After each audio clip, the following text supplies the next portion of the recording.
한 번도 강대국이 되어본 적이 없어. 자, 이런 나라야. 자, 그러니까 어떻게 마케도니아라고 하는 강대국이 된 마케도니아 병사들이 알렉산더 이름만 들어도 알렉산더 그 사람을 먹으러 와. 그러니까 어떻게 돼요? 그냥 바로 어떻게 가만히 있어. 그러니까 팔레스티나, 지금의 팔레스티나는 그냥 거저먹어. 이거는 아주 쉽게 얘기하면 여러분 애완견 키우시는 분 계시죠? 애완견 키우시는 분, 이건 개를 아시잖아요. 개 습성. 개들은 자기가 복종하는 의미로 어떻게 해요? 발라당 부어서 여기 배 긁어달라고 해요. 그렇죠? 팔레스티나는 바로 그렇게 했어. 그러니까 싸울 이유가 없죠. 그렇죠? 그래서 바로 페르시아로 가서 바로 정복을 합니다.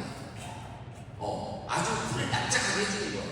자, 그러고 나서 어떻게 여기 이 팔레스타인은 저절로 정복이 됐잖아요. 그 다음에 이제 어디를 쳐야 돼요? 바로 이집트를 치러 가요. 그 위쪽에 있는 이집트를.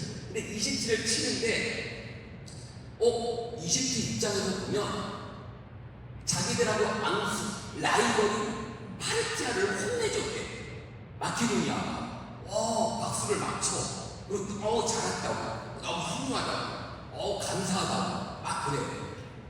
그런데 이제는 니들 잡아먹으러 갈 거다 하고 선전포고를 딱 해. 그랬더니 어떻게? 180도 바뀌어서 어떻게?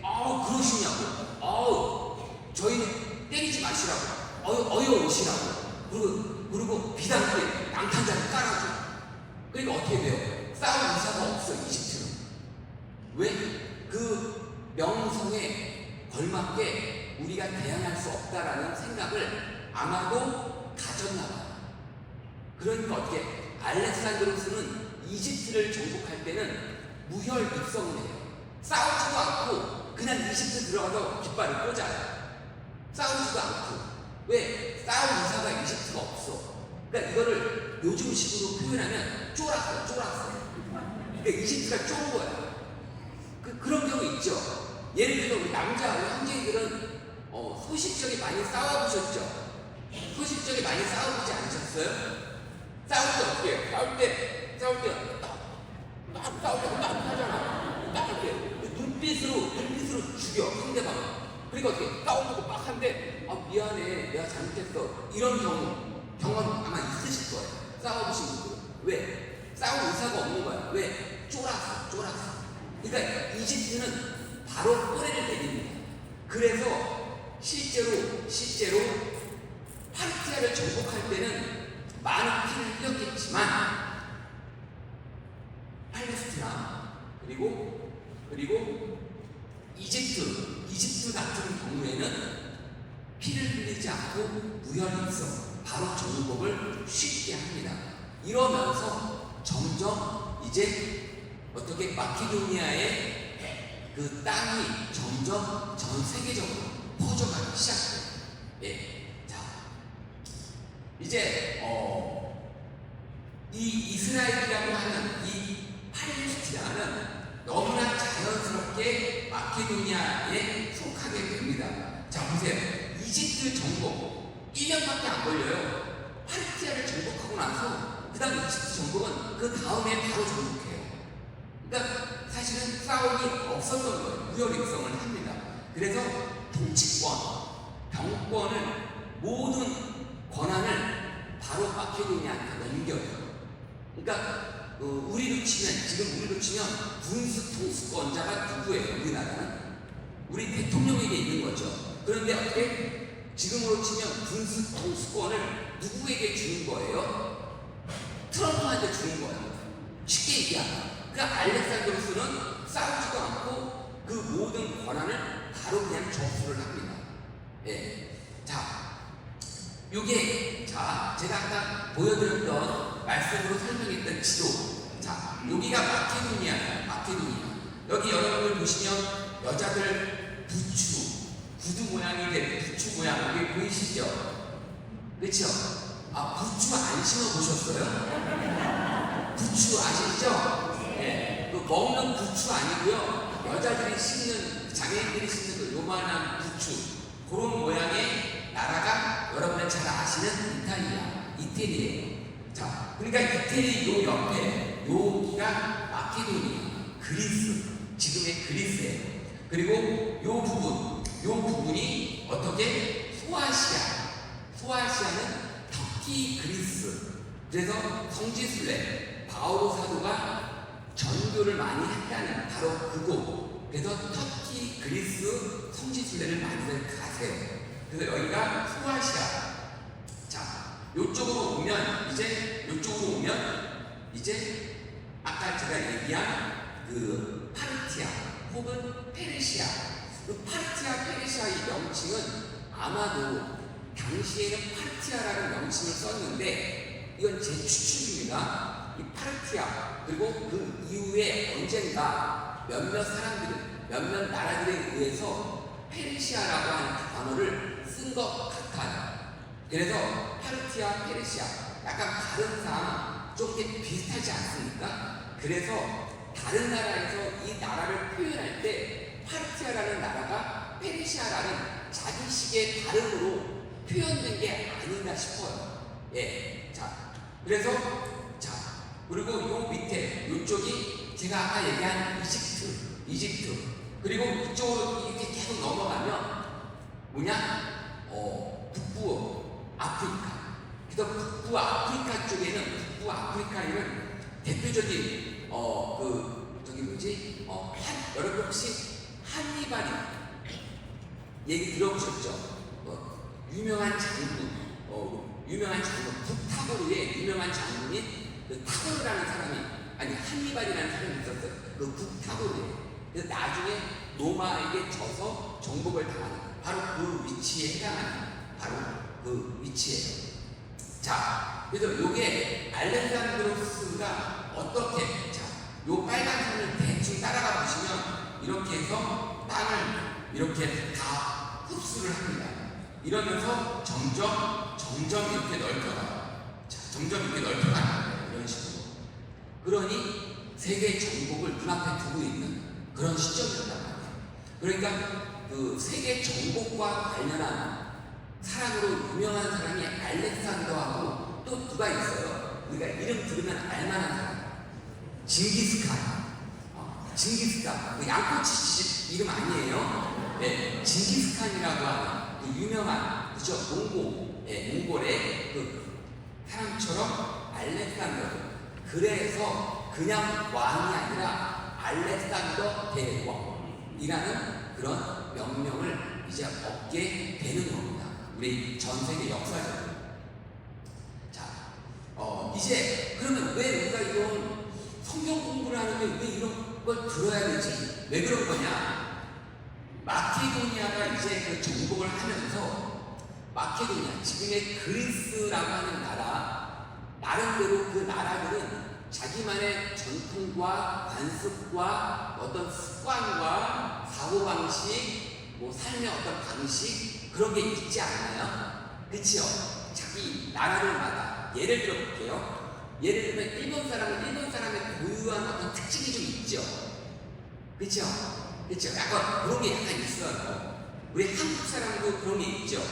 그래서 한국 사람과 일본 사람이, 중국 사람이 구별이 돼요. 이런 것처럼 마케도니아도 그런 게 있었어요. 자, 그래서 그런 마케도니아의 전통과 관습, 문화, 이런 모든 면들이 마케도니아가 정복한 나라들에게 흡수가 돼요. 자, 우리가 일제치하에 있었을 때 어땠어요? 우리더러 일본어를 배우게 하고, 그래서 연세 드신 80세 이상 정도 되시는 분들, 일제치하를 경험해 보신 분들은 그래서 되게 일본어를 조금은 해요.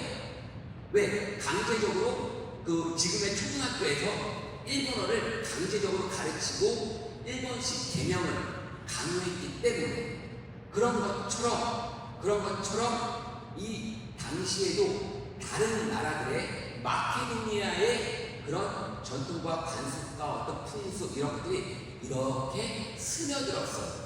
그런데 아까 그 지도에서 본 요 부분, 자, 요 부분이 팔레스티나 지방이니까 팔레스티나 이 지방도 흡수가 됐죠. 마케도니아한테. 그러니 우리가 공부해야 할 그 지금의 이스라엘이라고 할 수 있는 혹은 그 팔레스티나 지방도 마케도니아의 영향권 아래 들어간다고. 그래서 마케도니아를 공부하는 이유가 그거예요. 자, 그래서 이 점령적인 영향을 미쳐서 첫 번째 사상적 문화적으로 영향을 미쳐요. 왜? 마케도니아가 가장 사상적으로 문화적으로 건성한 나라였어요.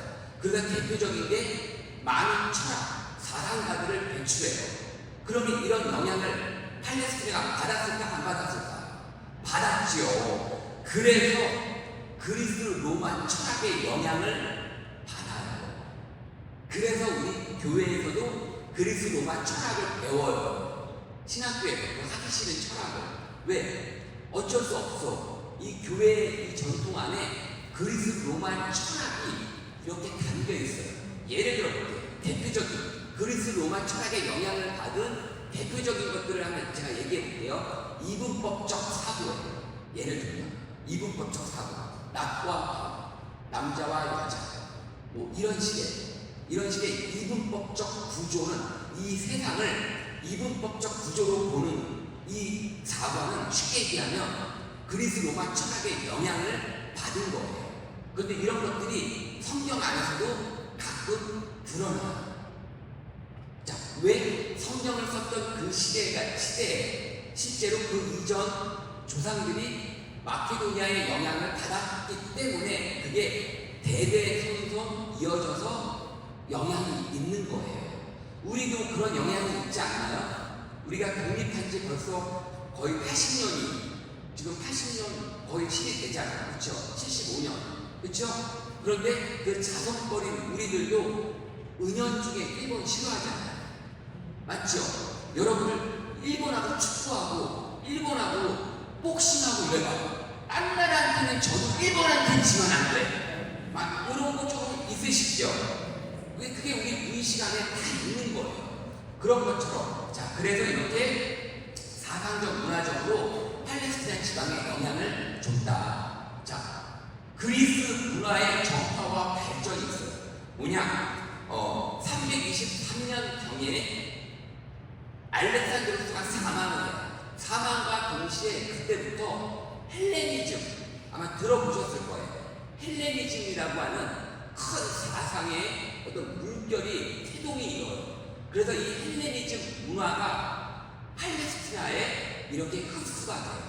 그래서 자, 이 헬레니즘의 영향을 받게 된다. 자, 그러면 이제 우리가 제가 아까 말씀드린 것처럼 왜 이 알렉산드로스를 마케도니아를 살펴보느냐 한번 지금부터 잘 한번 살펴볼게요. 자, 첫 번째, 자, 뭐냐? 마케도니아가 지금의 뭐라고 했어요? 그리스라고 했죠. 그래서 어떻게? 그리스어. 이 그리스어가 공급이 돼요. 그래서 여러분들이 아시는 히라고. 신약 성경은 대부분 다는 아닙니다. 대부분 이 히라고로 씌워져 있습니다. 그래서 이 그리스어가 팔레스티나 지방에 보급이 돼요. 그러니까 팔레스티나 지방에 살던 구약시대겠죠? 실제 팔레스티나 지방에 살던 유다인들은 히브리어를 썼어요. 그 히브리어를 쓰고 혹은 히브리어의 방언이라고 할 수 있는 아람어예요. 그래서 아람어를 썼단 말이에요. 주로 이 히브리어와 아람어를 쓰고 있던 이 팔레스티나 지방에 살던 유다인들이 어떻게 이제는 그리스어를 알게 되는 거예요.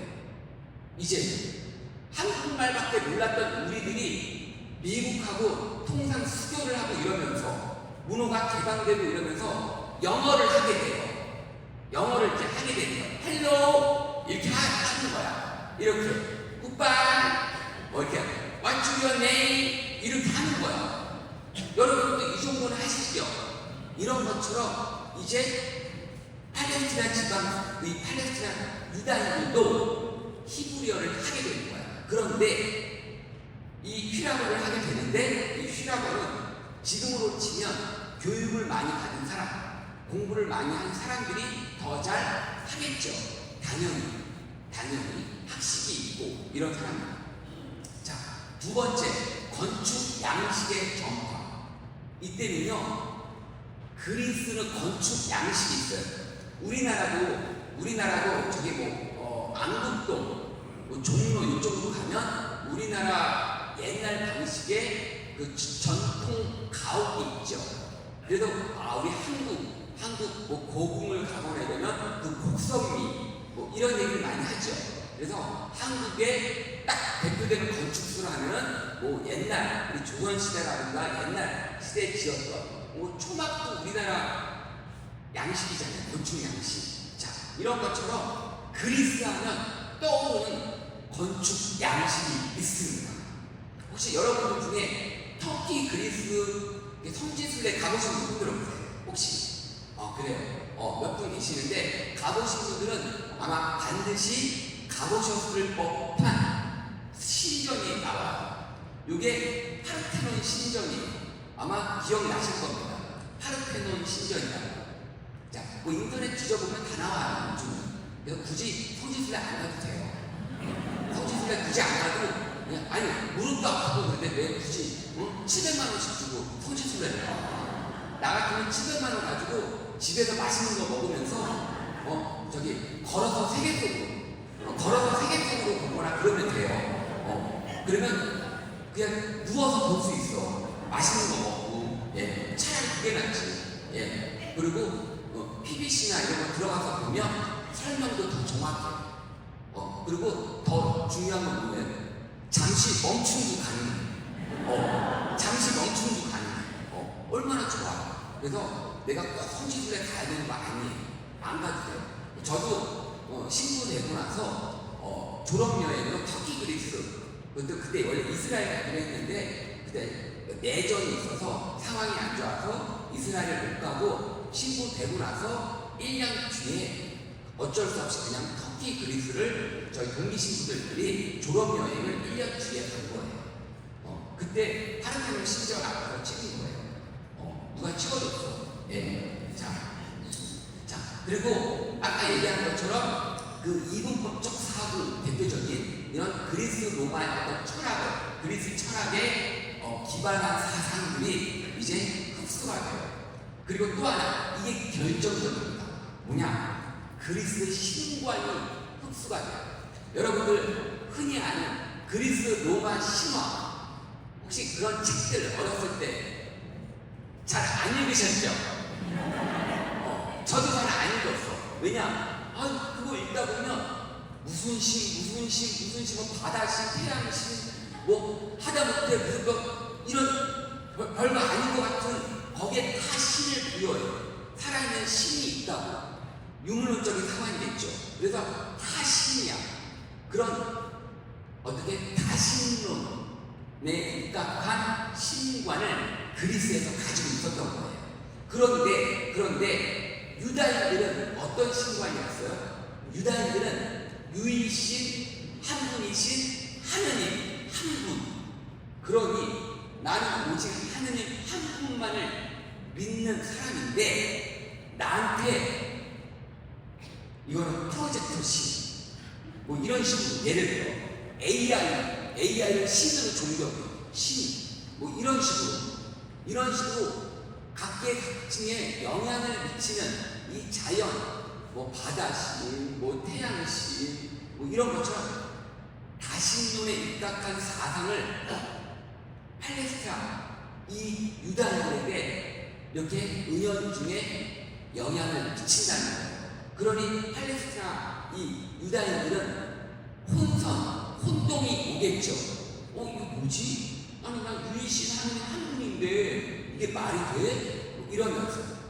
자, 그리고 이제 알렉산드로스 왕 이후에 이제 왕이 사망하고 나서 어디든 그래요. 왕이 죽고 나면 이제 춤춘 전국시대. 그래서 이놈 저놈 할 것 없이 그 자리를 차지하기 위해 쟁탈전이 벌어져요. 이제 머리끄댕이 자꾸 싸우는 거야. 내가 왕이 되기 위해서. 그래서 실제로 알렉산드로스 그 주변에 있는 그 장수, 지금으로 치면 뭐 무신이겠죠. 무신. 그래서 이 잘 나가는 장수 5명이 있었어요. 이 사람들이 실제로 정복 전쟁을 하는데 큰 공로를 보여줘요. 자, 이거는 이제 아까 그 아리스토텔레스. 예. 자, 바로 그 사람들이 누구냐면 중요하지 않습니다. 안티고노스, 카칸드로스, 리니마커스, 프롤레마이오스, 셀레우코스라고 하는 이 5명의 장군이 장수가 어떻게 이제 치열한 영토 전쟁을 펼쳐요. 예. 자, 그래서 이 치열한 전쟁을 20년 동안 하는 겁니다. 5명. 그런데 20년이 지나고 어느 정도 이제 교통 정리가 돼요. 그 5명 중에 싸움 잘하는 2사람만 남아요. 그 2사람만 남았는데 그 2사람이 바로 새로운 왕조를 일으키는 프롤레마이오스와 셀레우코스라고 하는 이 2사람만 남아요. 그래서 이제 팔레스티나 이 지역을 2 왕조가 나눠서 한 번은 프롤레마이오스 왕조가, 한 번은 셀레우코스 왕조가 다스리게 돼요. 점령을 하게 돼요. 자, 그래서 전반기에는 전반 250년 기원 전 250년을 기점으로 프롤레마이오스는 전반기에 쉽게 얘기하면 축구를 치면 전반전 뜬 거예요. 그리고 후반 250년 경 이후에는 파르티아를 정복했던 셀레우코스가 팔레스티나 지역을 점령합니다. 자, 즉 이 얘기는 뭐냐? 자, 셀레우코스는 파르티아는 이쪽 지방이었어요. 맞죠? 기억나시죠? 파르티아. 여기가 이쪽 요만큼이 팔레스티나, 이 동쪽으로 페르시아, 파르티아. 자, 그리고 요 팔레스티나 요 위쪽으로 이집트라고 했죠. 그쵸? 이 이집트 쪽을 누가? 프롤레마이오스가. 그리고 페르시아 쪽을 누가? 셀레우코스가 점령을 하는데 먼저 프롤레마이오스가 전반전, 셀레우코스가 후반전 점령을 하고 다스립니다. 자, 그래서 당연히 이 팔레스티나 지방에는 당연히 자, 이집트의 문화도 껴있겠죠. 자, 당연히 페르시아의 영향도 받았겠죠. 자, 이 얘기는 뭐예요? 팔레스티나 유다인들은요, 자, 마케도니아 영향 때문에 그리스의 영향권 안에 들어갔었죠. 그런데 이번에는 또 페르시아, 또 이번에는 또 이집트. 그러니까 어떻게 돼요? 이 유다인들은 자기들만의 고유한 전통과 관습이 있어요. 하느님을 중심으로 하는 자기들만의 율법이 있고 자기들만의 삶의 방식이 있어요. 그런데 자꾸 얘네들이 뛰어들면서 자꾸 영향을 미치는 거야. 그래서 우리나라도 봐봐요. 우리나라도 조선 후기 근대화되기 이전 그 중간 과도기에 보면 우리나라도 세국 정책을 펼쳤잖아요. 1700 후반 1800년 경에. 그래서 우리 천주교도 이 세국 정책에 영향을 받아서 탄압을 받은 거예요. 서구 유럽에 이 천주교가 들어오니까 이거는 나쁜 거다 하고 이제 쇄국 정책, 니들 오지마, 가까이 오지마, 나 너희들하고 얘기 안 해, 오지마, 나 니들 싫어, 오지마. 그래서 문을 다 닫았죠. 자, 그런 것과 비슷한 말이에요. 그런데 이 팔레스티나는 그런 정책도 펴지 못하고 들어오는 대로 다 흡수를 하게 됐다, 요 얘기예요. 그래서 우리가 공부해야 할 팔레스티나 이 지역에 살던 당시 유다인들, 그래서 유다이즘의 종교를 가지고 있었던 혹은 우리 이 그리스도 교회의 뿌리라고 할 수 있는 그 유다인들. 자, 그네들의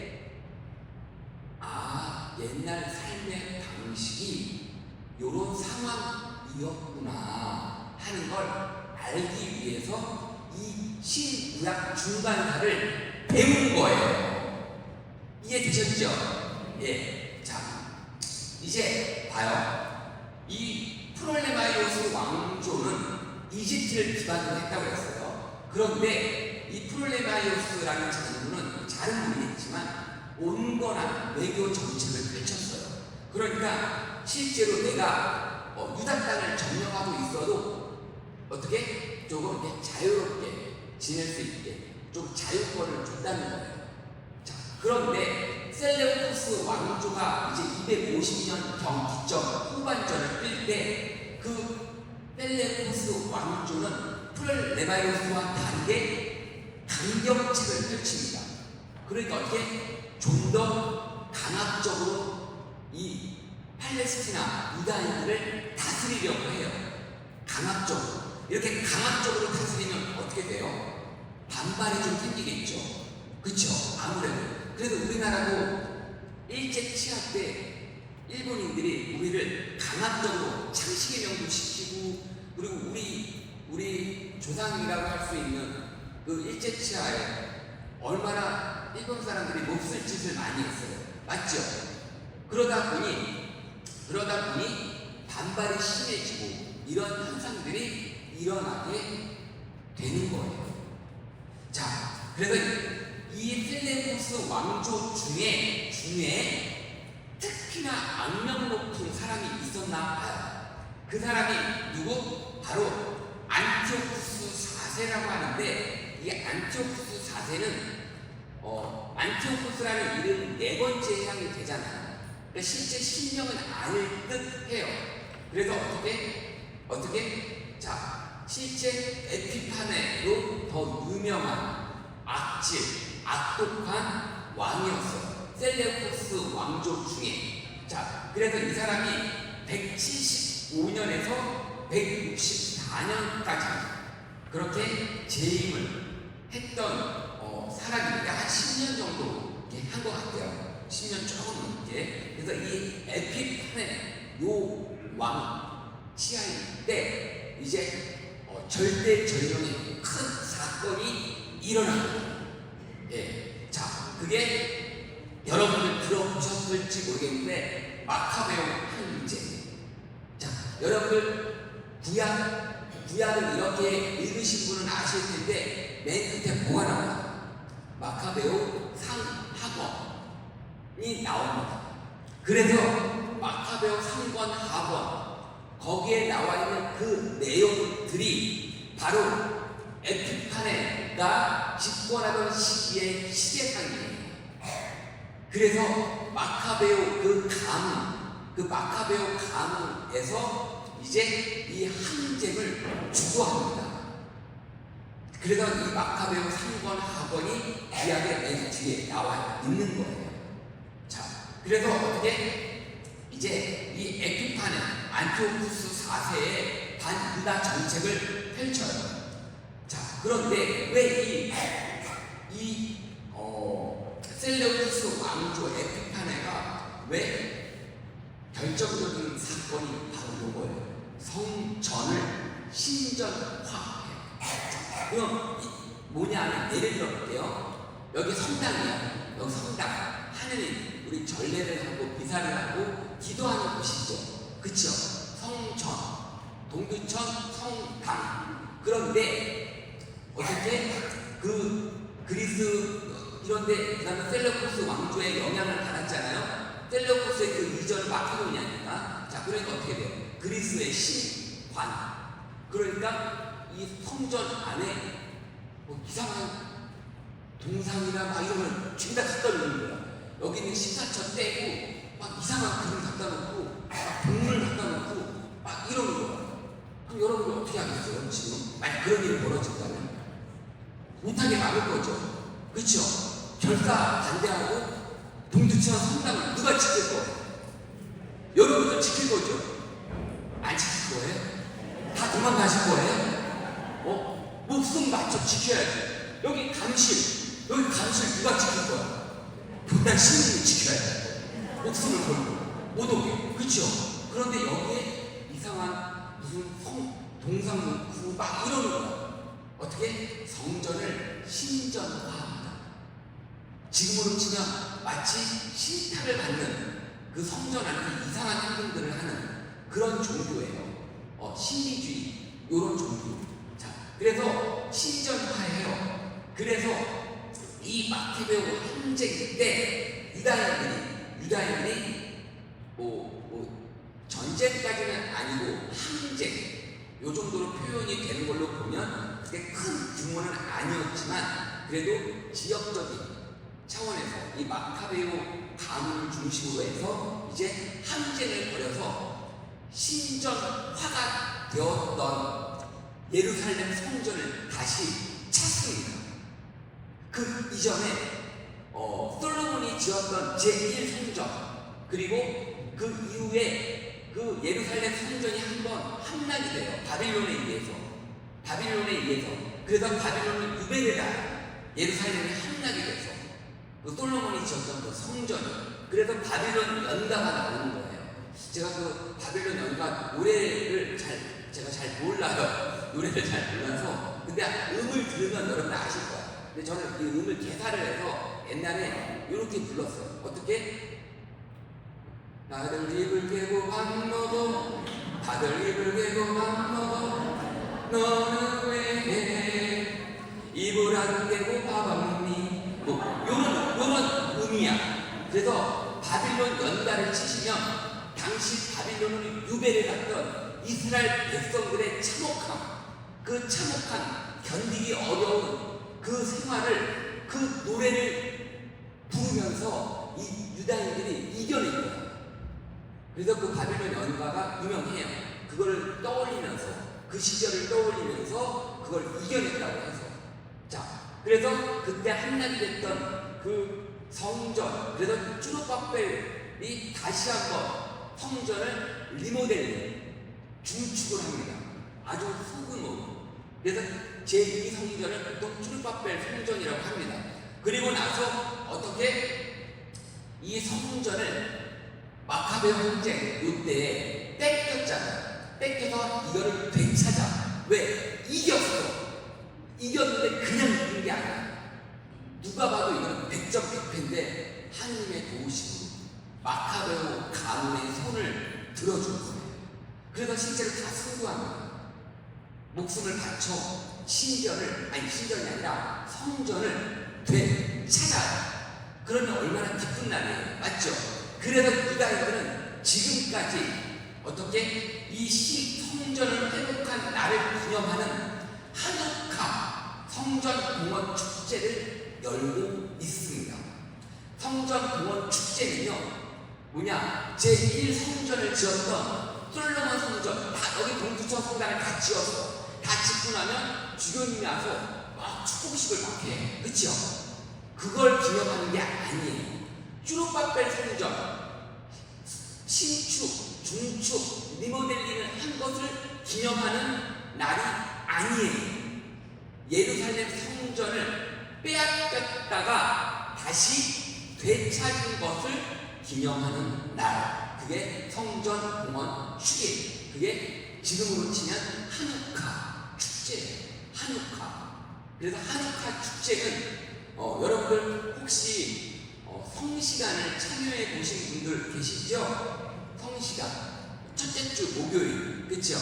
그 성시간 때 보면 이쪽에 양쪽에 제대 양쪽에 요런 모양의 촛대가 8개가 딱 이렇게 세워져 있는 그런 촛대 보신 적 있으시죠? 그래서 그 8개의 초에 하루에 한 개씩 초를 밝히면서 불을 밝혀요. 8일 동안의 하누카 축제를 엽니다. 빛의 축제. 그게 성전공원 축제예요.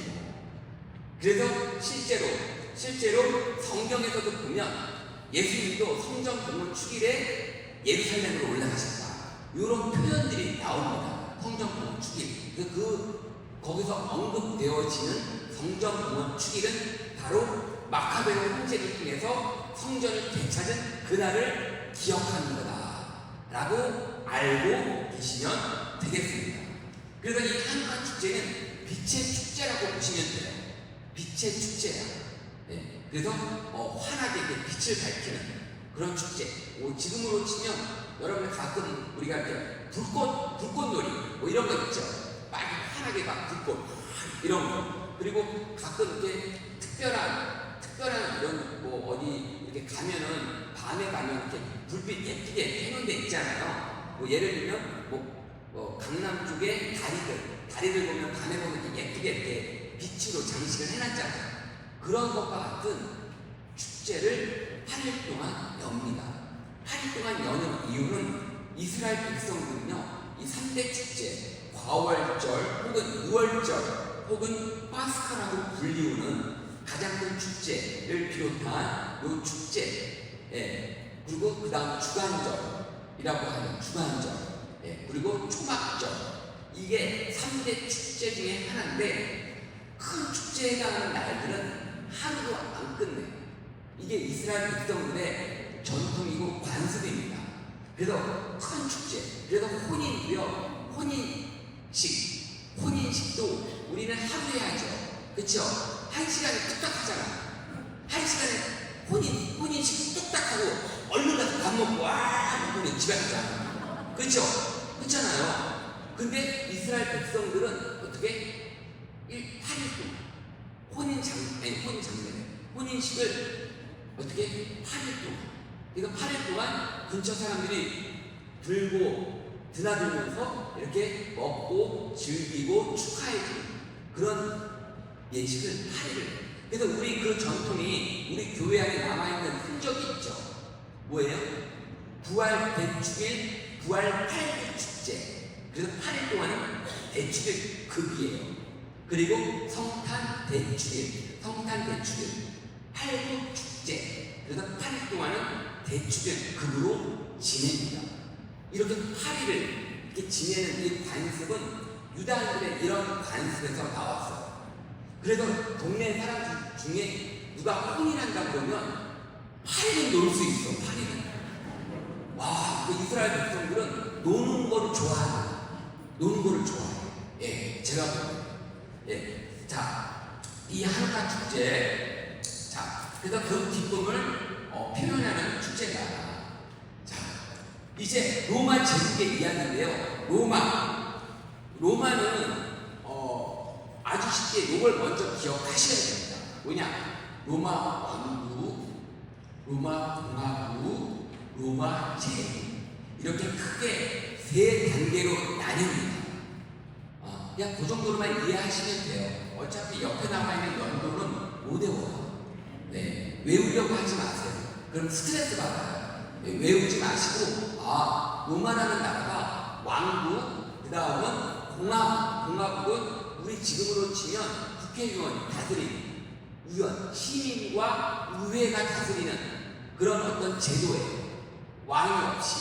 자, 그리고 제국은 황제, 왕이 아니라 더 높은 황제 칭호를 줘서 다스리는, 이렇게 세 시기로 나뉘어요.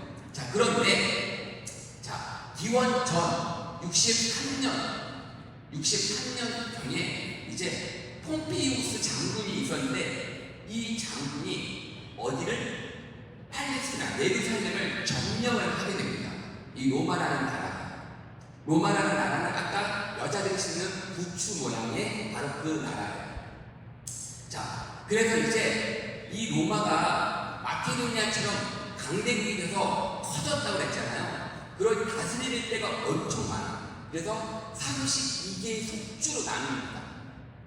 자, 우리 성당, 공구천 성당이 너무 크니까 어떻게 구역을 몇 개로 나눠요? 여기 몇 개 구역이에요? 동두천 성당은? 16구역. 그쵸? 근데 어떻게 로마는 32개의 속주로 나눠요. 32개의 속주. 자, 그래서 어떻게 팔레스티나가 이 로마의 속주에 해당이 돼요. 자, 여러분 혹시 이 책을 읽어보신 분이 계실지도 모르겠는데, 로마의 이야기라고 하는 일본 여성 작가가 지은 책이에요. 그래서 이 로마 이 세 시기에 대한 이야기가 아주 자세하게 펼쳐져 있어요. 그래서 아까 얘기한 북타고르의 유명한 장군이었던 한니발 이야기도 나옵니다. 왜? 로마와 전쟁을 치르니까. 한니발 장군은 그 누구한테도 적은 적이 없는. 그런데 맨 마지막에 결국은 로마한테 패전해요. 한니발 장군 역시. 예. 자, 그래서 이제 이 팔레스티나가 기원전 63년에 이제 폼페이오스 장군의 예루살렘 점령이 되면서 속주가 돼요. 자, 봐봐요. 아까 그 부축 모양의 이태리가 여기라고 했죠. 그쵸? 자, 이제 점점 시기가 지나갈수록 점점 땅이 점점 커집니다. 이 로마라고 하는 나라가 점점 커져요. 이렇게. 옛날에는 뭐 딱 이만큼이었는데. 그쵸? 이렇게 점점 커져요. 자, 로마 제국이 되어가면서 이제 황제의 나라가 되어갑니다. 자, 그래서 이제 32개의 속주에 어떻게? 자, 여기가 하나, 둘, 셋, 네 개의 속주라고 가정해볼게요. 그러면 이렇게 하는 거예요. 이렇게 어떻게? 자, 여기 속주에 집정관을 여기 속주에 로마에서 자기 나라에서 다스릴 사람 한 명씩을 보내는 거야. 네, 이렇게 한 명씩을 보내. 왜? 내가 다 볼 수가 없으니까. 그래서 우리 교회는 어떻게 해요? 각 구역마다 누굴 둬요? 구역장을 두잖아. 구역장을 두죠. 그런 거랑 비슷해요. 그래서 각 속주마다 나라에서 파견된 집정관을 두게 됩니다. 자, 그런데 저기 맨 밑에 있는 팔레스티나, 이스라엘은요 집정관을 파견 안 해요. 그리고 어떻게? 거기는 니들 중에 여기 팔레스티나라고 하는 여기는 너희들 중에 그래, 야, 우리 자기 헬레미가 어떻게 했어요? 안나? 예. 여기 팔레스티나 여기는 안나 자매님이 통치를 해. 같은 유다인 중에 네가 해 하고 그렇게 임명을 합니다. 임명. 그러면 32개 중에 다 그렇게 집정관을 파견하는데 왜 유독 이스라엘, 팔레스티나나 왜 파견을 안 했을까요? 이유가 있어요. 그 이유가 왜 그러냐면 팔레스티나는 유일신 사상, 아주 고집이 장난 아니에요. 그리고 얘네를 건드렸다가는 다들 할복할 기세야.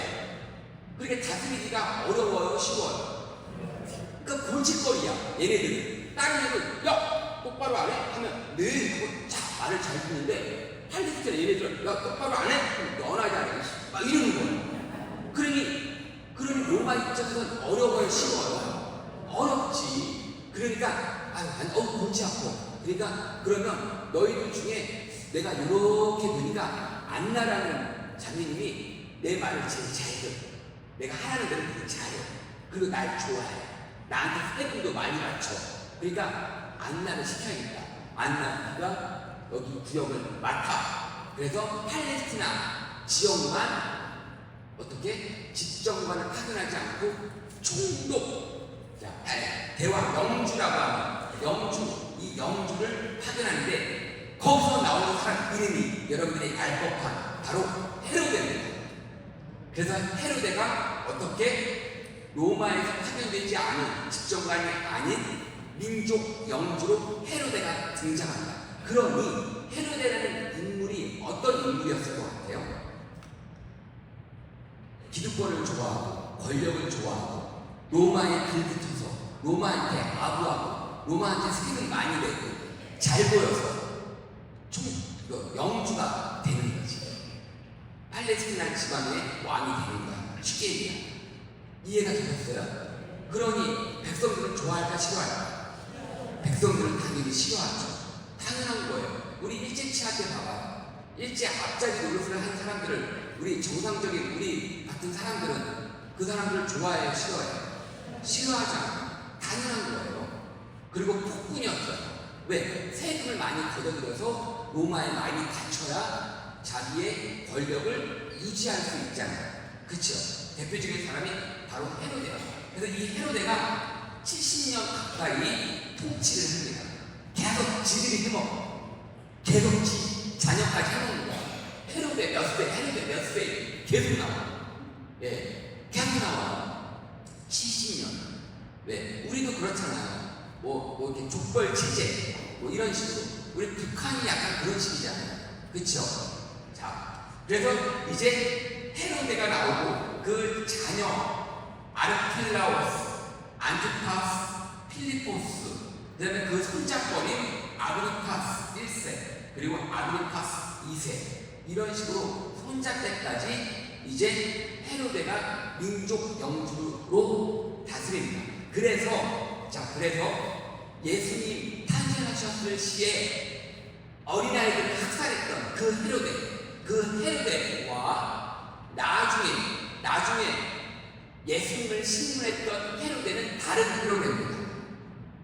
이해되셨어요? 근데 성경 말씀에는 그냥 헤로데라고 나오니까 우리가 혼동을 해요.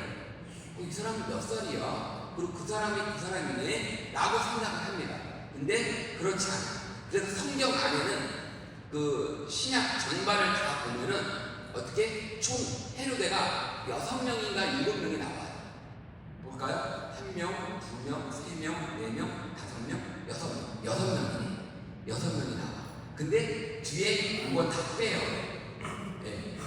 그러니까 우리는 동일인 한 헤로데라고 착각을 하는 경우들이 있습니다. 네. 자, 그래서 헤로데 가계들을 보면요, 이렇게 복잡해요. 헤로데 가계들을 보면 이렇게 복잡해요. 저도 잘 모르겠어요. 요점만 얘기할게요. 요점은 그냥, 자, 여기 이제 헤로데 대왕이라고 그래요. 헤로데가 나와요. 그럼 거기에 자기 자녀권이 나오고, 거기에 2세들이 나와요. 자, 그런데, 자, 여러분들이 기억하셔야 될 거는 헤로디아. 이 헤로디아가 어떻게, 자, 첫 번째 남편은 필립 1세, 두 번째 남편은 안티파트로스야. 그러니까 어떻게 이렇게 첫째 남편과 이 두 번째 남편을 어떻게 신족 안에서 해결해요. 권력을 계속 유지하기 위해서. 자, 그래서 이 헤로디아의 딸이 살루메가 있어요. 이건 기억해두세요. 일단은. 자, 이 복잡한 가계도를 제가 다시 한번 정리했어요. 좀 요약해서. 뭐야? 자, 이 헤로디아가, 자, 필립 1세, 안티파스, 이 두 사람의 남편이 있어. 자, 그러니까 세례자 요한이 뭐라고 해요? 세례자 요한이 그렇게 남편을 여럿을 두고, 그리고 그 작은아빠, 큰아빠 이렇게 계속 남편 삼으면 안 된다, 이 얘기를 해요. 그거는 잘못된 거다 하고 지적을 해요. 지적을. 그러지 마라. 그러니 헤로디아가 좋아, 싫어. 그쵸? 당연히 지적을 당하니까 싫어. 그러니까 어떻게 살로메라고 하는 딸을 이용해서 나중에 살로메가 뭐 잔치가 있었나 보죠?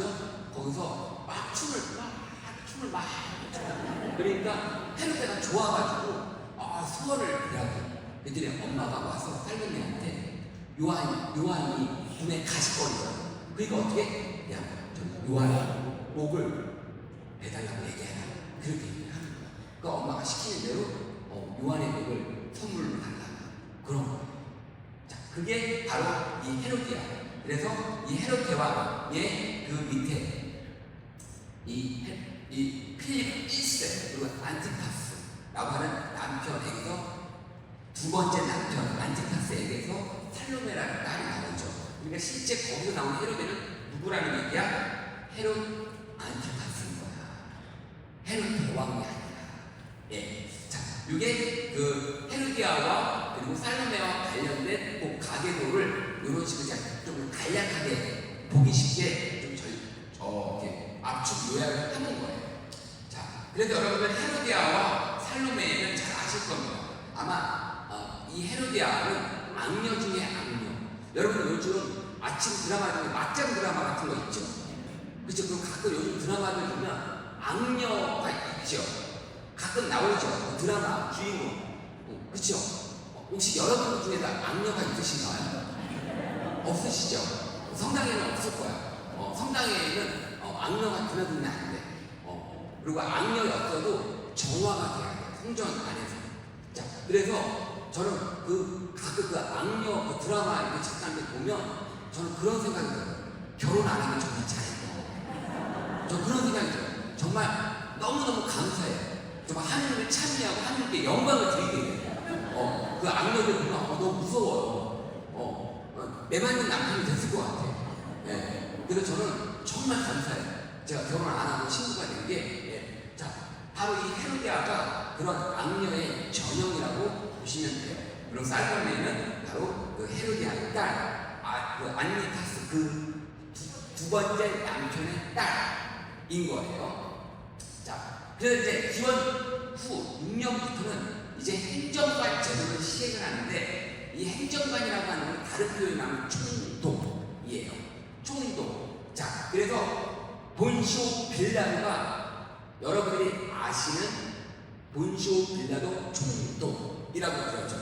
그래서 이 총독이 어떻게 로마에서 파견된 행정관이에요. 행정관리예요.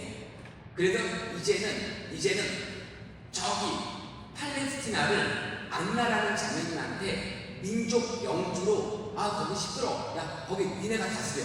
대신 내가 지목을 할게. 야 헤로데 네가 다스려. 이랬었는데 갑자기 기원 후 6년부터는 야 안돼 하지마. 니네 이제 그만하고 할 만큼 했어. 그만해. 우리가 파견을 할게. 누구를? 행정관을. 다른 이름으로 총독을 파견해줄게. 총독이 다스려. 이렇게 된 거야. 그래서 그 팔레스티나 지역을 누가 다스리게 돼요? 본시오 빌라도 총독이 다스리게 됩니다. 본시오 빌라도 총독이에요. 자, 형상인데, 자, 그리고 본시오 빌라도의 아내가 있죠. 그래서 본시오 빌라도 아내와의 이야기는 잘 아실 거예요. 아시죠? 예수님 그 심판을 할 때 빌라도가 이렇게 심판을 하니까 왜? 그 유다인들 사이에서 최고 의회라고 하는 사내들이, 최고 의회 70명으로 구성된 사내들이, 지금 우리로 치면 국회 같은 거예요. 거기서 재판도 하고 판결도 내렸어요. 실제로. 그래서 이렇게 재판을 하고 판결을 하려고 하는데 결론이 잘 안 나. 그리고 시끄러워. 그리고 막 여기저기서 막 폭동이 일어날 것 같아.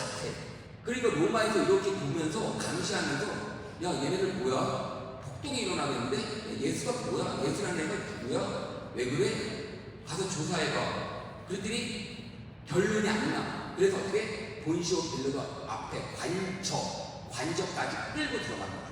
관저까지.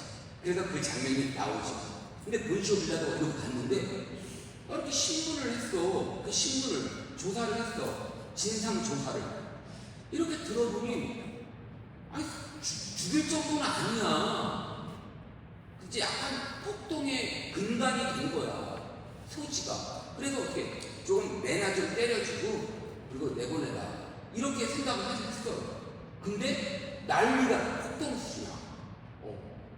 난리가 나는 거예요. 자, 그러면서 어떻게 이제 바라바를 대신 사면을 해주고 예수를 사형에 처해달라고 폭동을 일으킵니다. 몇몇 반대파 이쪽에서. 그리고 또 이쪽에서는 살려달라고 계속 얘기하고 아주 시끄럽겠죠. 그러니까 본시오 빌라도가 미치겠는 거야. 얼마나 미쳐.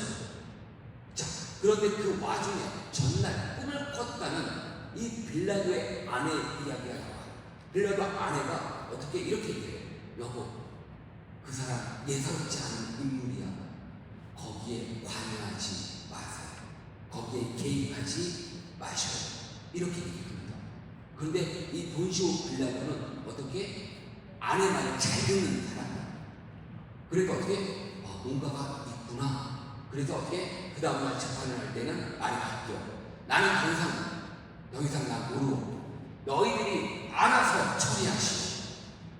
시끄럽게 그러지 말고 너희들이 결정해서 너희들이 알아서 하시오 하고 어떻게 책임 회피를 합니다. 그리고 그 책임 회피의 행위로 손을 씻는 행위를 합니다. 손을 씻는 행위. 여러분 성경 말씀에 다 있는 거예요. 다 기억나시죠? 제가 이렇게 이야기식으로 하니까 재밌죠? 그렇죠? 자, 그래서 이게 바로 그 현명하고 지혜로운 빌라도의 아내 이야기입니다. 만약 그 얘기를 들었으면 본시오 빌라도는 지금까지 아마 큰 역적이 됐을 거야. 왜? 그 판결을 내린 사람이 누구야? 예수님 사형 선고를 내린 사람이 누구야? 누구야? 지휘원이야? 누구야? 판결을 내린 사람은 본시오 빌라도라고 하는 역사에 남게 된단 말이야. 판결을 잘못 내려서 역사에 남으면 큰 가문에, 자기 가문의 오점이 돼요. 그래서 판결은 정확하게 정의에 입각해서 예할 건 예하고 아니할 건 아니할 줄 아는 그런 판결을 내릴 줄 알아야 됩니다. 그게 복음적인 시각이고, 그게 복음적인 시선이고, 그게 하느님을 닮은 사람입니다. 그리스도를 믿는 사람이라면 적어도 정의에 입각한 판결을 할 줄 아는 그런 지혜로운 신자가 되셔야 됩니다. 아셨죠? 네. 자, 그래서 본시오 빌라도 반지를 떠고 있던 반지를, 그건 정말 실제 고고학적으로 맞는지는 몰라. 이게 발급이 됐나 봐요. 근데 이게 여기에 뭐라고 써져 있나 봐. 본시오 빌라도라고 써져 있나 봐. 이게 본시오 빌라도가 끼고 있었던 반지였다라고 그렇게 추측을 고고학자들이 합니다. 그래서 우리나라도 봐봐요. 우리나라뿐만이 아니라 우리 주교님들도 주교품을 받으면 이렇게 반지를 낀다. 반지. 저 봐봐요. 아무것도 안 꼈잖아요. 저는 아무것도 안 껴요. 저 목걸이도 안 하고 반지도 싫어해요. 저는. 근데 반지를 좋아하는 사람이 있어. 있어. 좋아하는 사람이 있어. 저는 누군가가 저한테 반지를 끼우려고 그러면 난 손가락을 그냥 잘릴 거야. 저는 절대 싫어. 네? 저는 절대 싫어. 근데 좋아하는 사람도 있어. 그게 권력과 연결이 돼 있기 때문에. 자, 그래서 본시오 빌라도 반지가 이렇게 고고학적으로 이렇게 나와 있어요. 자, 그래서 이제 뭐냐? 팔레스티나 이스라엘은요. 자, 그리스 문화, 프롤레마이오스 왕조, 셀레우쿠스 왕조, 그 다음에 지금 말씀드린 로마의 영향을 받은 거예요. 그래서 이 유다인들에게는 자기들만의 전통과 관습도 있었지만 문화적으로, 사상적으로, 교육적으로 전체적인 어떤 이 삶의 모습이 그 이전 자기 선조들, 그 유다인들이 받았던 그 문화권의 영향을 그대로 흡수를 하게 돼요.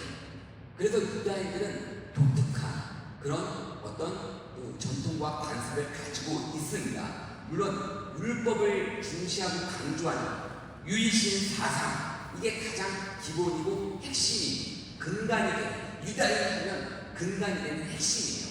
그럼에도 불구하고 이런 것들이 밑바탕에 깔려 있어요. 유다인들에게는.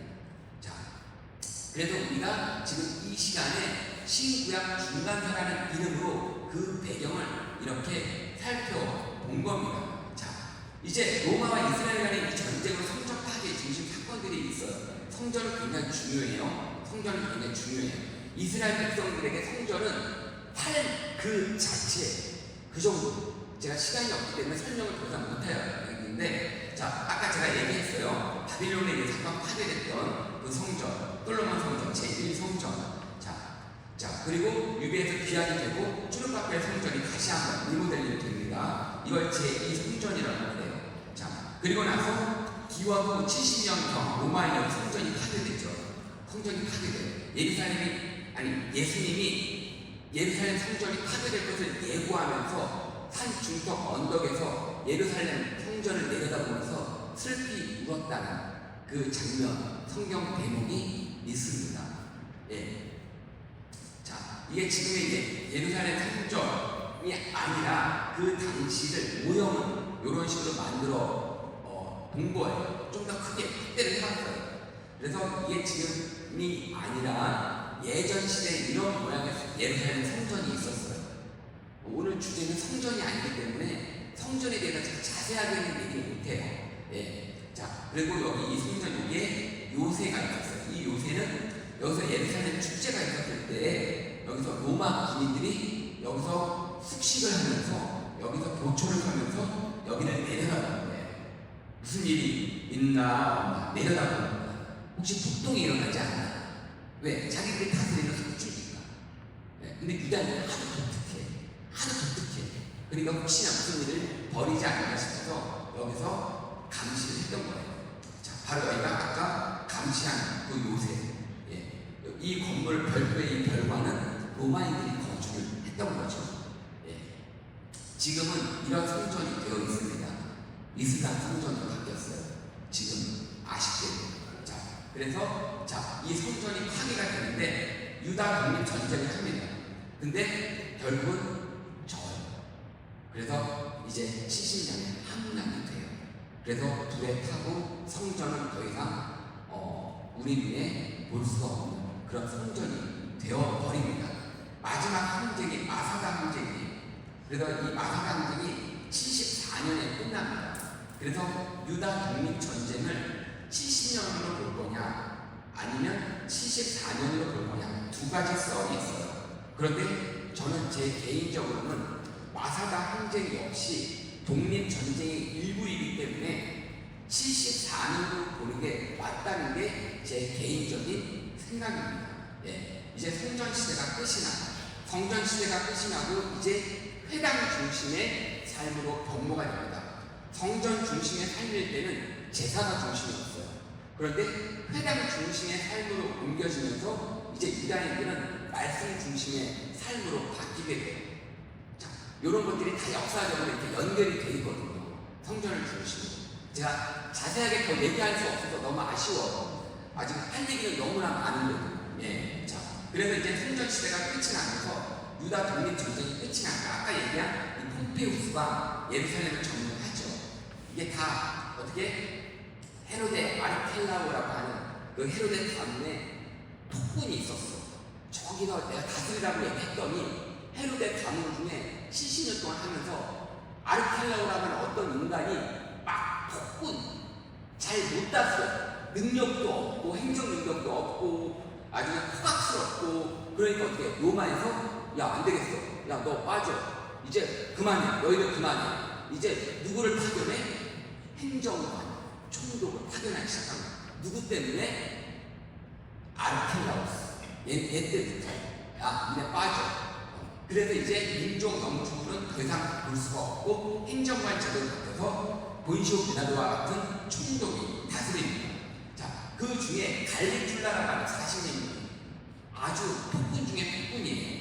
우리로 치면 연산군 같은 예를 들면. 그래서 이 사람이 세금 정책을 더 확대합니다. 아주 말도 안 되는 세금 정책을.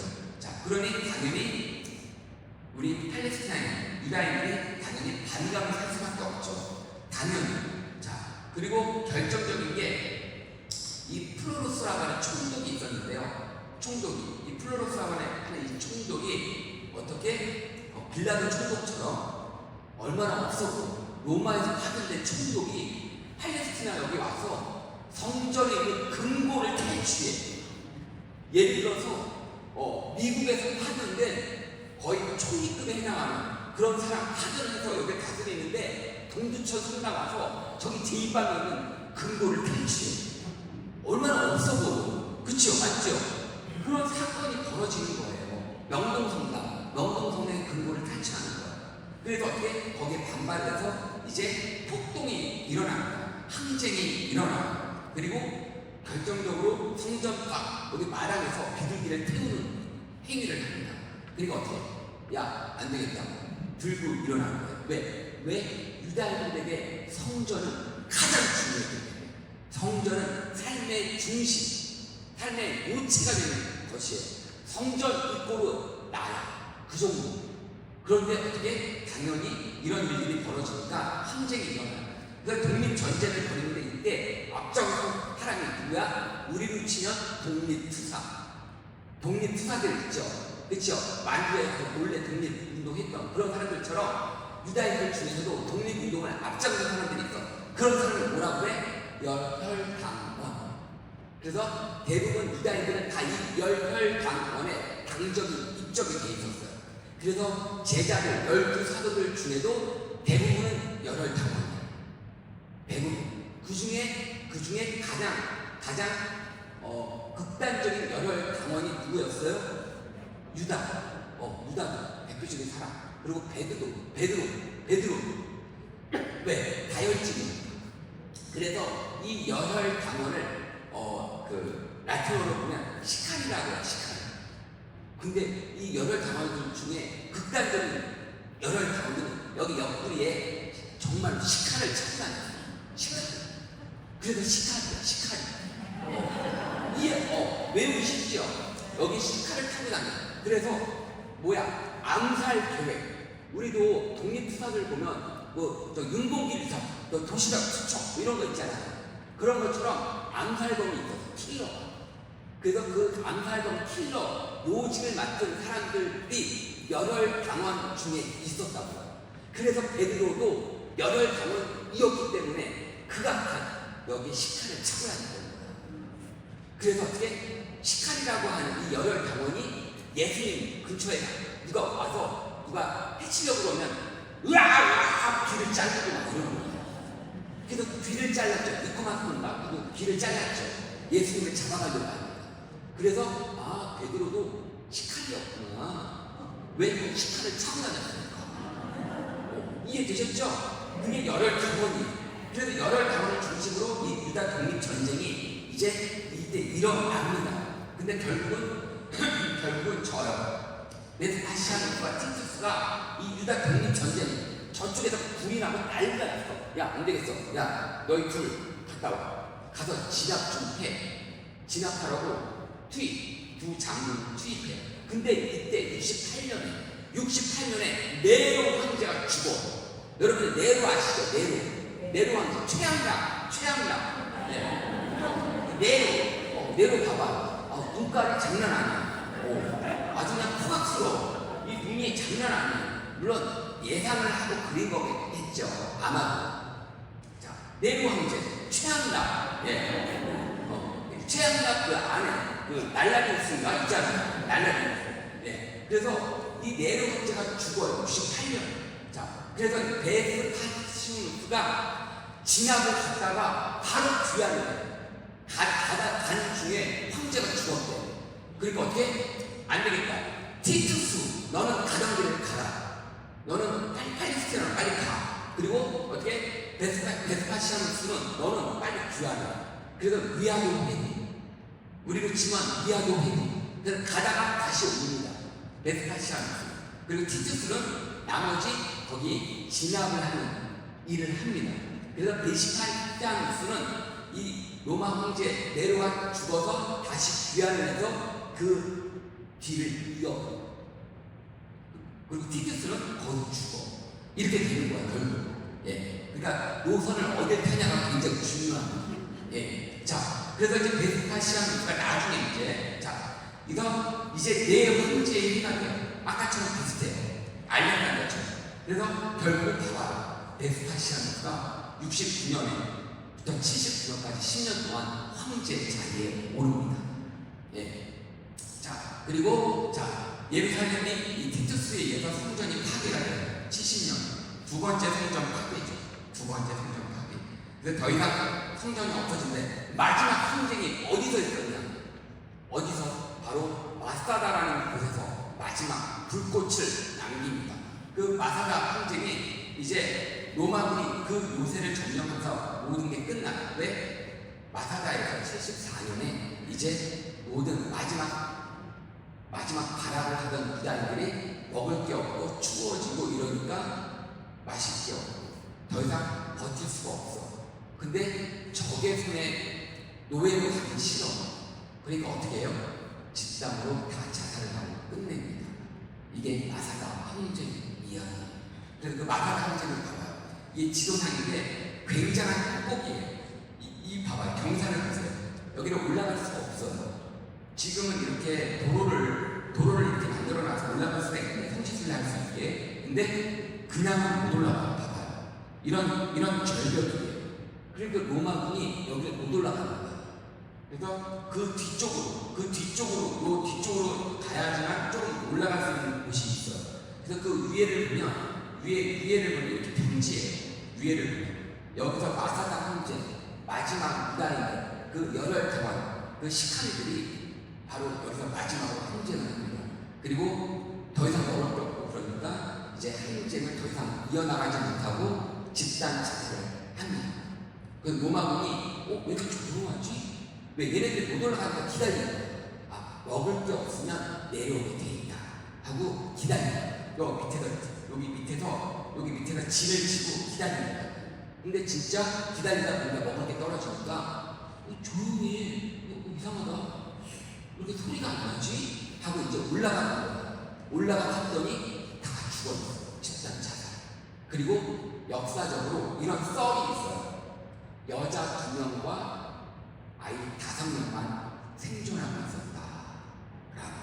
여자 2명과 아이 5명은 죽이지 않았다. 그리고 어른들만 우리만 죽자고. 가장 약한 여자 2명과 아이 5명은 살려주자. 그랬던 게 아닌가 싶어요. 자, 이러면서 이제 성전의 시대는 뒤안길로 사라집니다. 그리고 지금의 이슬람 성전이 남아있어요. 자, 여기까지가 제가 오늘 여러분들에게 말씀드리고자 했던 신구약 중간사에 해당하는 내용이었어요. 참 쉽죠? 그렇죠? 참 쉽죠? 예, 별로 어렵지 않아요. 예, 이렇게 역사는요, 이렇게 전체적인 로드맵, 그림으로 그리면 쉬워요. 로드맵, 그림으로 그리면. 외우려고 하면 오히려 어려워요. 전체적인 그림으로 봐야 돼요. 그래서 이렇게 성경 공부를 재밌게 할 수 있다. 저는 한마음에서 제가 성경 강의를 하고 있거든요. 그러니 얼마나 재밌겠어요. 그렇죠?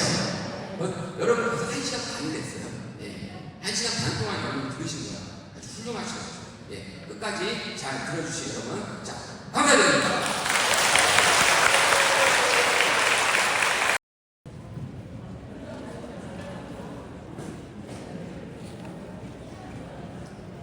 어떻게 바로 시작하면 될까요? 네.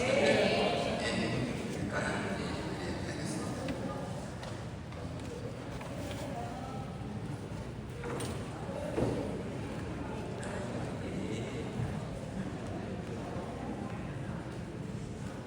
그래요. 아마 이제 부산 끝나고 얼마 시간이 되지 않아서 화장도 좀 고치고 그러시느라고 주변이 좀 어수선하긴 한데 그래도 이제 얼추 거의 다 들어오신 것 같아요. 여기 저기 시계가 있구나. 제가 저기 시계를 보면서 그래서 이제 지금 시작해서 한 12시 10분 이 정도까지 하고 제가 마칠 생각입니다. 그러면 우리 시작도 하고 시작할까요? 네. 성부와 성자와 성령의 이름으로 참으로 좋으신 주님, 오늘 이 시간 함께 해주시고 이 시간을 통해 신약과 구약의 그 역사를 우리가 알아가면서 말씀 안에서 살아가는 그 참된 의미를 깨닫게 하시고 그 말씀을 통해서 오늘을 살아갈 수 있는 용기와 지혜를 허락하소서. 우리 주 그리스도를 통하여 나이다. 아멘. 성부와 성자와 성령의 이름으로 아멘. 제가 이렇게 보니까 많은 분들이 좀 이렇게 계시는 것 같아요. 저는 사실 많이 안 계실 줄 알았어요. 여러분, 동두천성당 교우분들이 학교열이 좋으신가요? 네? 제가 봤을 때 이렇게 공부를 썩 그닥 좋아할 것처럼 보이진 않는데 그래도 이렇게 지적 욕구와 학교열이 많으신 것 같아요. 네. 제가 우리 신님한테, 분당 신님한테 이 강의 요청 섭외를 받았을 때 그래서 어떤 주제를 해드릴까요? 했더니 보시는 바와 같이 이 신구약 중간사에 대해서 해달래요. 그래서 이 신구약 중간사는 성경 공부를 조금 해보신 분들이 좀 이해가 가능한 좀 역사적인 내용 이런 게 포함이 돼서 성경 공부를 안 해보셨거나 혹은 역사에 관심이 없거나 이러면 조금 이해하기가 어려우실 수도 있을 것 같은데 약간 이런 염려도 사실 조금 들었어요. 그런데 이제 제가 그래서 어떻게 강의를 해야 될까? 제 나름대로는 최대한 쉽게 여러분들 재미있게 이렇게 말씀을 드리는데 제가 포커스를 놓고 그렇게 강의를 하려고 합니다. 제가 이렇게 보니까 수녀님들도 되게 많으시네요. 예, 여기 본당 수녀님들 외에 다른 수녀님들도 자리하고 계시나요? 아, 그러신 것 같아요, 왠지. 제가 여기 본당 수녀님들은 오며 가며 해가지고 낯이 있는데 낯이 있지 않은 그런 수녀님들이 계셔서 다른 데서 오신 수녀님들도 계시구나. 예, 그래요. 자, 그리고 시작하도록 혹시 이렇게 보시는데 좀 잘 안 보이시거나 이런 분들은 이렇게 앞에 오셔서 이렇게 보셔도 돼요. 예, 그리고 이제 듣는 거는 그냥 편하게 앉으신 자리에서 이 뚫린 귀로 그냥 편하게 들으시면 돼요. 예, 귀는 뚫려 있으니까 저절로 잘 들리실 겁니다. 예, 자, 그래서 제가 확인을 한번 해봤어요. 혹시 우리 본당 교우분들 대상으로 성경 공부를 계속 진행하고 있었나? 혹은 공부를 지금 하고 있나? 이런 걸 확인을 해봤더니 아마 성경 통독을 아마 계속 하고는 계시다고 들었습니다. 그래서 신부님께서 상반기, 하반기 이렇게 성경 특강처럼 특별하게 준비를 하신 것 같아요. 네. 그래서 이제 이 신구약 중간사는 아주 쉽게 얘기하면 좀 생소한 단어처럼 느껴지실 거예요. 성경 공부를 하셨던 분들조차도 아주 쉽게 말씀을 드리면 우리가 성경이 있어요. 성경이 크게 우리가 구약과 신약으로 이루어져 있는 거 아시죠? 이 구약과 신약은 말씀, 우리가 살아가면서 신앙생활을 하면서 때때로 여러분들 그렇게 표현하시죠. 당이 떨어지면 당 보충하신다고. 지금 여러분들 정도의 연식이라면 당 떨어질 때가 있지 않나요? 그래서 그럴 때마다 달달한 커피, 맥심 커피도 드시고 이러시잖아요. 사탕도 드시고 그런 것처럼 우리 신앙도 마찬가지예요. 신앙도 당이 떨어질 때가 있어요. 그 당이 떨어졌을 때 우리가 보충을 해야 돼요. 당 보충하듯이. 그래서 우리도 약을 먹어야 되는 거야. 약을 먹어야 돼요. 근데 우리 그리스도인들은 이 약을 꼭 먹어야 돼요. 무슨 약을 먹어야 돼요? 구약과 신약. 오래된 약과 새로운 약을 먹어야 돼요. 이 약을 먹어야 돼요. 그런데 여러분이 아시겠지만 성경은 총 몇 권이에요? 73권. 네, 그래서 구약은 46권, 그렇죠? 신약은 27권으로 이루어져 있다라고 여러분이 이미 잘 알고 있을 거예요. 그래서 이거 외울 때는 가장 쉬운 거는 739의 4627. 전화번호 어떻게 돼? 739의 4627. 이렇게 외우시면 아주 쉬워요. 전체 권수는 73권, 그리고 구약 46권, 신약 27권 이렇게 이루어져 있다. 그런데 이 구약과 신약을 읽는 다리, 가교 역할을 하는 그 시대, 기간이 있어요. 그래서 우리가 이 구약 시대, 신약 시대를 구분 지을 때 가장 일반적으로 가장 쉽게 구분을 지을 때 예수님 탄생 시점, 그래서 기원 전과 기원 후로 이어지는 그 시점을 구약과 신약이 이어지는 그 때라고 보통 일반 상식으로 그렇게 이해를 합니다. 굳이 신자가 아니어도. 자, 그러면 이렇게 우리가 구약과 신약을 읽는 그 시대를 이렇게 두부 자르듯이 이렇게 딱 구분을 딱 칼로 자르듯이 딱 잘라서 구약, 신약 이렇게 구분 지어줄 수 있는 건 아니라는 거예요. 그래서 그 언저리에 해당하는 그 시대의 역사를 살펴볼 거예요. 그게 우리가 신구약 중간사라고 이렇게 통칭을 하는 거예요. 이제 신구약 중간사가 뭔지 이해되셨죠? 자, 그러면 이제 저랑 같이 한번 살펴볼게요. 예, 반갑습니다. 정부에는 가장 명칭 아름다운 한마음 청소년 수련원의 김병진 대로십니다. 반갑습니다.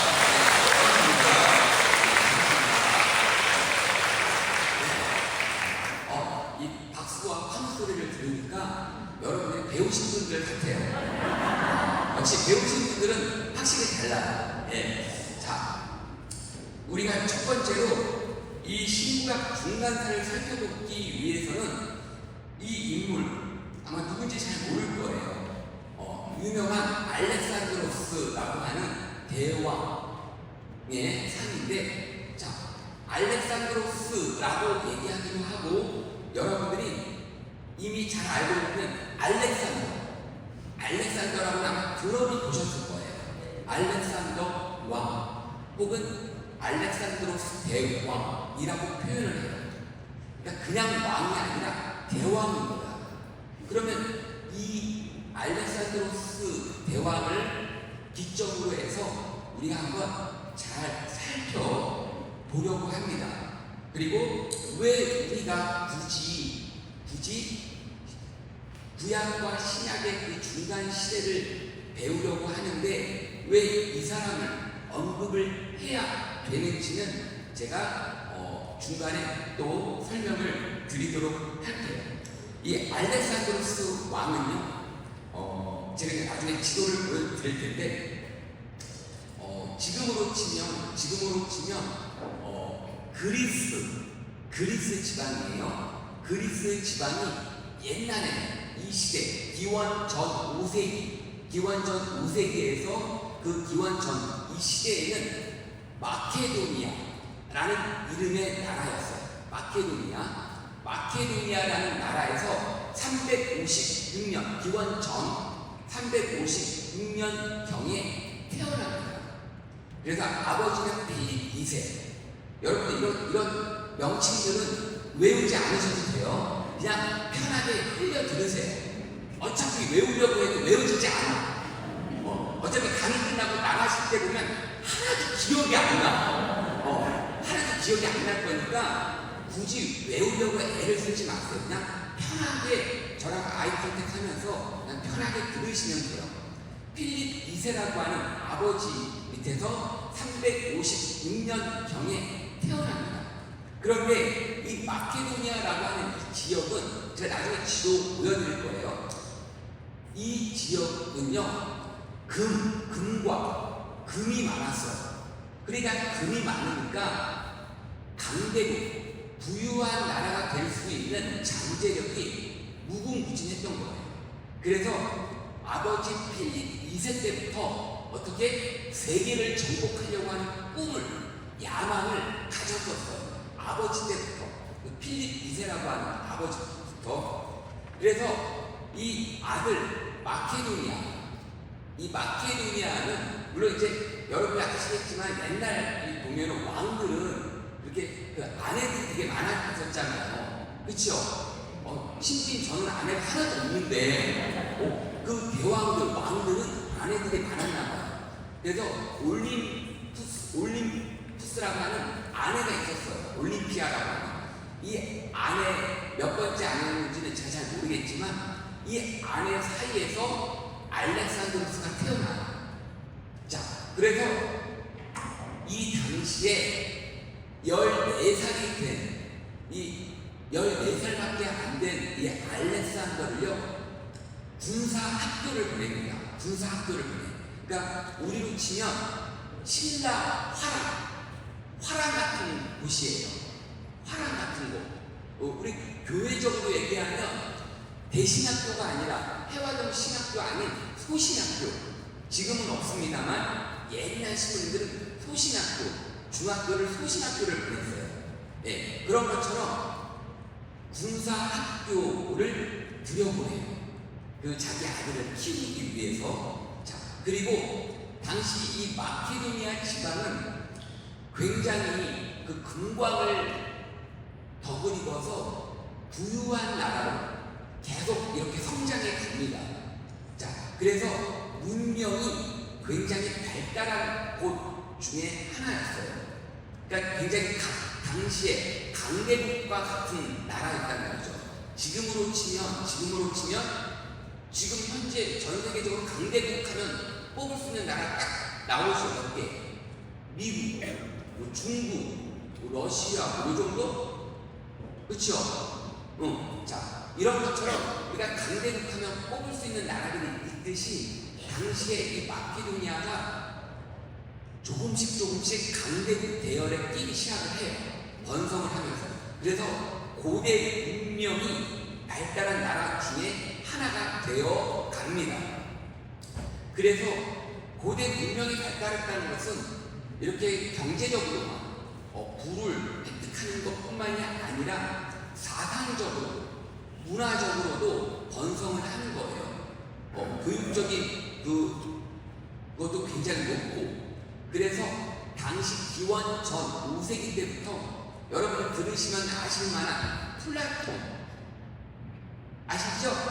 네, 플라톤, 자, 아리스토텔레스, 이런 수많은 사상가들, 철학자들을 배출한 곳이기도 합니다.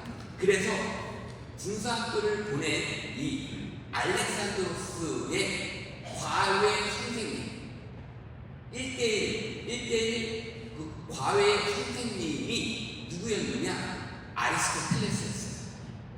아리스토텔레스라는 그 유명한 철학자가 이 알렉산드로스의 과외 선생님이었어요. 그래서 알렉산드로스는 아리스토텔레스 밑에서 사사를 받아, 교육을 받아, 그리고 군사학교에서는 실제로 병법을 익히고, 자, 그러니 지금으로 치면 엘리트 교육을 받는 거예요, 이 알렉산드로스가. 자, 그래서 이 마케도니아는 사실은 지금의 그리스 지방인데, 이렇게 강대국이 되기 전까지는요 굉장히 찌질한 나라였어요. 굉장히 찌질하고 작고 볼품없는 이런 나라였어요. 그래서 주변 국가들로부터 이렇게 손가락질 받는, 좀 찌질한 나라, 잘하는 것도 없고, 이런 평을 받던 나라였단 말이에요. 그러던 나라가 이제 아버지 필립 2세부터 시작을 해서 아들인 이 알렉산드로스에 오면서 강대국으로 번성을 해요. 그 결정적인 계기가 있어요. 뭐였냐? 필립 2세가 세계 정복에 대한 야망을 가지고 있었는데 아버지는 그 꿈을 이루지 못합니다. 그런데 알렉산드로스는 그 아버지 밑에서 이런 엘리트 교육을 받고, 아버지 밑에서 계속 어떤 직간접적으로 얘기를 들었을 거 아니에요. 그러니까 요즘식으로 얘기하면 아버지 밑에서 가스라이팅이 된 거야. 그러니까 자기도 모르게 내 마음속에 세계 정복에 대한 야망을 알렉산드로스도 아버지처럼 똑같이 품게 돼요. 이제 여기서부터 시작이 되는 거예요. 자, 그래서 이 알렉산드로스가 어떻게 아버지가 돌아가신 다음에 이제 출정에 나섭니다. 그래서 14살 된 그 어린 나이에 이제 전쟁에 처음 출정을 해요. 왜? 아버지가 그렇게 계속 교육을 강하게 시킨 거예요. 어린 나이에도 불구하고 전쟁터로 내보내. 그래서 경험을 쌓게 돼요. 자, 그러면서 조금씩 이제 이 마케도니아라는 나라가 번성하게 되는 계기가 됩니다. 자, 그리스의 왕, 마케도니아, 옛날식 이름이에요. 자, 356년에 태어났고 323년에 이제 사망을 합니다. 자, 사망에 대한 설이 있어요. 그러니까 보면 한 33살쯤에 죽은 거예요. 젊은 나이에. 근데 그 죽은 이유가 여러 가지 썰이 있어요. 학적으로 정확하게 얘기하기는 어려운데, 낙마를 했다. 말을 타려다가 낙마를 해서 죽었다라는 썰이 있고요. 또 하나는 가장 친한 친구 중에 하나인 해피션, 이름이 해피션인가 봐요. 그 해피션이라고 하는 친구가 있었는데, 이 친구와의 이 케미는 친구 이상이었나 봐요. 확인된 바가 없으니까 저도 모르겠어요. 친구 이상은 뭘 의미하는지 전 잘 모르겠어요. 근데 그 정도로 굉장히 찐찐, 굉장히 베스트 프렌드였나 봐요. 그런데 이 해피션이 죽어요. 알렉산드로스가 죽기 1년 전에 이 해피션이라고 하는 가장 단짝인 친구가 사망을 합니다. 그래서 그 친구의 사망을 기점으로 이 알렉산드로스가 시름시름 앓기 시작했대요. 기운도 없고 친구가 죽었으니 삶의 의욕도 없고 우울해지고 이러면서 1년을 보냈다고 해요. 그래서 햇빛션 친구가 죽은 1년 뒤에 알렉산드로스가 사망을 합니다. 그래서 이게 원인, 그래서 뭐 우울증도 오고 뭐 이래서 이런 게 원인일 수 있다. 이게 두 번째 썰이에요. 그리고 세 번째 썰이 제가 볼 때는 가장 유력하기도 해요. 제 개인적으로 볼 때는 뭐냐면 운동설이에요. 그러니까 누군가가 독약을 타서 암살을 했다는 거죠. 그런데 여러분들 조선왕조 시조 같은 걸 또 보면 우리 한국의 역사를 이렇게 보면 이렇게 왕들은 늘 어떤 살해 위협을 받으면서 늘 조마조마하면서 하루하루를 살았잖아요. 그렇죠? 왜? 그 권력을 그 누군가가 이렇게 빼앗기 위해서 늘 어떤 살해의 위협 속에서 하루하루를 살았어요. 그런데 이 알렉산드로스 대왕 한번 보세요. 전 세계의 모든 땅을 거의 다 차지했어요. 특히나 지금의 소아시아 지방, 그리고 지금의 이 서부 유럽, 뭐 독일, 스페인, 뭐 이런 땅들, 이태리 이쪽으로. 그래서 대부분 어떻게 그렇게 전 세계 땅을 많이 차지한 권력을 많이 쥐고 있는 이 알렉산드로에 대해서 아마도 시기 질투를 하고 또 그 권력을 찬탈하려고 하는 그런 세력들이 주변에 많이 있었을 거예요. 그래서 이 인독설이 조금은 가장 유력한 얘기가 아닐까라는 게 제 개인적인 생각이에요. 제 개인적인 생각. 뭐 낙마를 했든, 근데 낙마를 했는데 말에서 떨어져서 죽을 정도인가? 이런 생각도 들고, 친구가 죽었는데 그 정도로 1년 동안 시름시름 앓다가 그냥 그럴까? 뭐 이런 생각도 한편으로 들어요. 그래서 이 세 가지 썰이 있다. 자, 이 마케도니아는 제가 말씀드린 것처럼 기원전 5세기부터 이제 문명의 발전을 이루기 시작한다. 그 이전에는 찌질하고 못났어요. 여러분들 그런 경우 있죠? 초등학교 동창들 있어요. 그렇죠? 초등학교 시절에 나는 반에서 막 반장하고 막 전교 회장하고 막 이랬어. 근데 우리 반에 찌질한 애가 있었어. 그 찌질한 애가 있었고 막 콧물 찌질 흘리고 막 이랬어. 그랬던 친구인데 나중에 한 40대 50대에 대해서 동창 모임을 딱 나갔어. 그랬더니 그 찌질했던 우리 반에서 공부 제일 못하고 까불고 이랬던 경진이가 신부가 되고 맨날 여기저기 강의를 다니는 사람이 있대. 자, 믿겨요? 안 믿겨요? 안 믿기잖아요. 그렇죠? 안 믿겨요. 이런 것처럼 마케도니아 사람들이 이런 평가를 받았다고요. 그런데 기원 전 5세기부터 그리고 특별히 알렉산드로스의 아버지 필립 2세부터 전 세계 정복의 야망을 꿈꾸기 시작하는 그때부터 그 금광을 캐면서 금을 가지고 부유한 강대국 대열에 서서히 뛰기 시작합니다. 자, 그런데 그것만 가지고는 사실은 잘 사는 나라라고 얘기할 수 없잖아요. 결국은 뭐예요? 정복을 하고 이러려면 정복 전쟁을 펼쳐야 돼요. 그러면 뭐예요? 싸움도 잘해야 되잖아요.